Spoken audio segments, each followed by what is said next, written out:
The most powerful camera ever made isn't a camera. It has no interchangeable lens, no mirror, no shutter you can hear, and yet it's responsible for more photographs than any camera in history. To understand how we got here, we have to go back, way back, long before photography even existed. For most of human history, reality disappeared the moment it happened. A face aged, a child grew up, a city changed, a once-in-a-lifetime moment passed, and unless someone painted it by hand, it was gone. Photography didn't begin as entertainment. It began as an obsession, the human desire to freeze time. Long before cameras could take pictures, people discovered a strange trick of light. If you let light pass through a tiny hole into a dark room, the world outside appears on the wall, upside down, but perfectly shaped. This was the camera obscura. No photo, no storage, just light behaving honestly. At first, it was a tool for artists, a way to trace reality with terrifying accuracy. But it planted a dangerous idea in the human mind. What if reality could record itself? That question haunted inventors for centuries, and in the early 1800s, the impossible finally happened. Light didn't just project an image, it left a mark. The first photographs were brutal. Exposure times could take minutes, sometimes longer. People didn't smile, not because they were serious, but because moving meant vanishing from the image. The earliest images looked like ghosts trapped in metal and paper. Photography wasn't convenient, it wasn't cheap, it wasn't for everyone. But it was real. For the first time in history, reality could be captured without interpretation. No painter, no opinion, just physics. And once humans learned reality could be stored, they never stopped improving the machine. Chemistry improved. Exposure times dropped. The process became more reliable. Photography slowly moved from being seen as a scientific miracle to something that could document the world. This was the first big era, photography as proof. Wars were recorded, cities were frozen, people could keep faces long after the person was gone. It is hard to explain how radical that was. Imagine living in a world where you have never seen a real photo of your grandparents because the technology simply didn't exist when they were young. Photography became memory you could hold, but it was still slow and deliberate. Every shot mattered because film wasn't free, plates weren't free, mistakes were painful. Then came the next major shift, the one that turned photography into a mass habit: portability. Photography needed to leave the lab and enter real life. Cameras had to become objects normal people could carry. And when that happened, the definition of photography changed. It wasn't just capturing reality, it became capturing moments. This is where the story speeds up. When photography became consumer-friendly, the act of taking a photo became simple enough that it could spread globally. And one idea dominated this era: you don't need to understand the technology, you just need to use it. You press the button. The camera does the rest. Suddenly, photography wasn't only for experts. Families photographed birthdays, travelers photographed cities, teenagers photographed their friends. The camera became a social object. And that led to the next era: control and craft. As photography matured, people wanted more than memories. They wanted artistry. They wanted precision. They wanted to shape the image, not just capture it. This is where the SLR, the single-lens reflex camera, became a legend. The breakthrough was not just quality, it was confidence. You looked through the lens and saw what the camera would see. You could focus precisely. You could control depth of field. You could choose lenses to change the entire feel of the image. This is where photography stopped being press a button and became a language. And then one more invention changed how people emotionally experienced photos: instant photography. Polaroid was not just technology, it was a feeling. You could take a photo and hold it minutes later. No lab, no waiting, no mystery. It was magic. People forget how powerful that is. Before instant photography, the photo was always delayed. With instant photography, the photo became part of the moment itself. You did not just remember later, you reacted now. So by the late 20th century, photography had split into two worlds. One world was mass market memories, the other was serious craft, and both were built on the same foundation: film. For a long time, film looked unbeatable. It had character, it had depth, it had a kind of organic imperfection people loved. It was the standard. Then something happened that seemed harmless at first. The image went digital.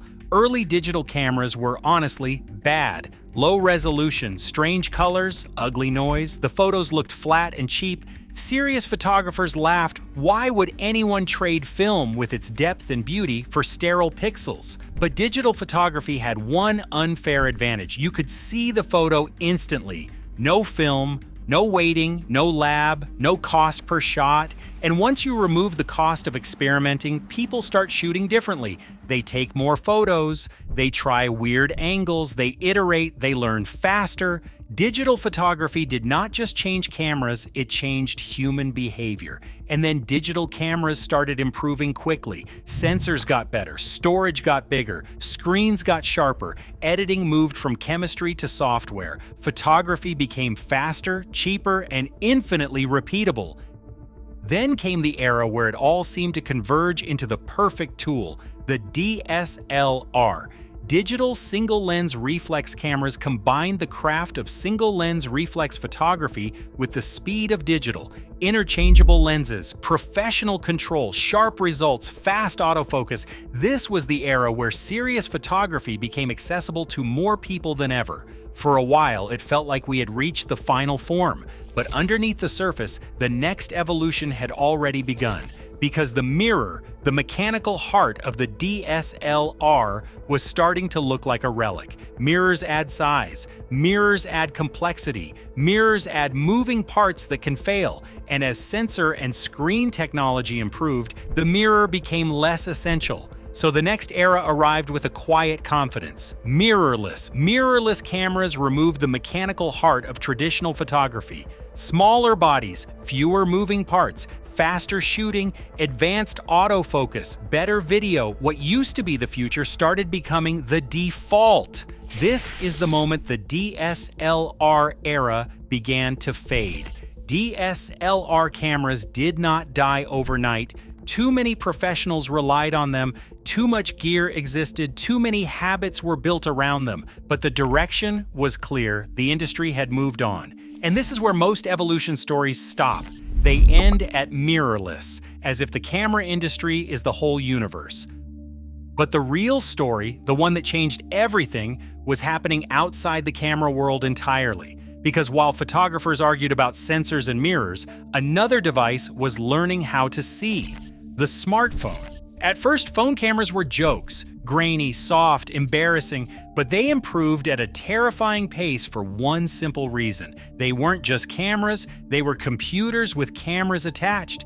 And computers don't just capture images, they process them. Phones started stacking multiple exposures to create a single image. They reduced noise automatically. They combined highlights and shadows. They stabilized video digitally. They detected faces. They enhanced skin. They separated subjects from backgrounds. Photography stopped at being about what the lens captured and became about what the software constructed. This is the era of computational photography, and it changed the entire meaning of the phrase good camera. A traditional camera depends on optics and sensor size. A phone depends on algorithms, and algorithms improve every year. Suddenly, the best everyday camera wasn't the one with the biggest lens. It was the one in your pocket. Point-and-shoot cameras vanished. Compact cameras became irrelevant. Most people stopped carrying separate cameras entirely because the phone wasn't just good enough, it was always there. And the camera you have with you beats the camera you left at home. Photography didn't die, but the camera industry lost its monopoly. And now we've reached the strangest phase of the evolution, the phase your brain still hasn't fully adjusted to: photography without photography. Your phone can create portrait blur without a real portrait lens. It can capture night scenes that your eyes barely saw. It can remove objects that were actually there. It can fix a face that never looked like that in real life. And now AI is pushing this even further. Modern systems do not just enhance photos, they interpret them. They guess missing detail, they generate texture, they alter lighting, they reshape reality to match what you meant, not what happened.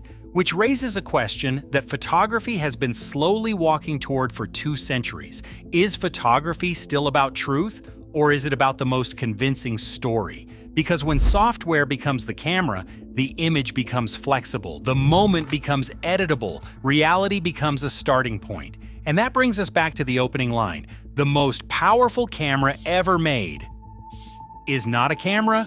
It has no mirror, no shutter, no film, no body. It lives in software. The evolution of photography was never just about building better cameras. It was about removing friction from dark rooms to boxes to handheld cameras to digital sensors to pockets to algorithms. We did not just make cameras smaller, we made them invisible. And the next step is obvious. Cameras will keep disappearing into everything: glasses, cars, doors, streets, always watching, always processing, always improving, not just capturing moments, but understanding them. So what happens to the camera in the future? It becomes a layer of perception, a system that does not just record what you saw, but helps decide what matters. And that is the real twist of the evolution. Photography did not peak, it dissolved into intelligence. And maybe that was always the goal, to stop thinking about the camera and simply keep the moment. That is the evolution of photography. And if you want more evolution of things, where everyday technology quietly disappears into something bigger, subscribe.